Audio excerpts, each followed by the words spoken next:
ဆက်လက်ဖက်ပြမှာကတော့နိုင်နိုင်စနေရေးသားထားတဲ့ပဇင်းရင်ခွဲဆိုတဲ့ဝိထုတိုလေးကိုဖက်ပြမှာဖြစ်ပါတယ်။နားဆင်ပြကြပါခင်ဗျာ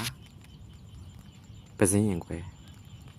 အေးချမ်းတဲ့မြို့လေးတစ်မြို့မှာတဦးကိုတဦးအရန်ချစ်ကြတဲ့ချစ်သူနှစ်ဦးရှိတယ်။သူတို့ကအမြဲမခွာတတဲတဲပဲနေ့တိုင်းပင်လယ်ဘေးကိုသွားပြီးနေထွက်နေဝင်ချိန်ကိုသွားကြည့်ကြတယ်။သူတို့ကအမြင်သူတကာအားကြတဲ့ဇုံတွဲလေးပါ။ဒါပေမဲ့တနေ့မှာမတော်တဆကားတိုင်းမှုကြောင့်ကောင်မလေးအပြင်းထန်ထိခိုက်ဒဏ်ရာရပြီးမိမျောသွားခဲ့တယ်။အဲ့ရထဲမှာပဲငြိမ်သက်စွာလဲလောင်းနေရတယ်။နေ့ဘက်ဆိုရင်ကောင်လေးက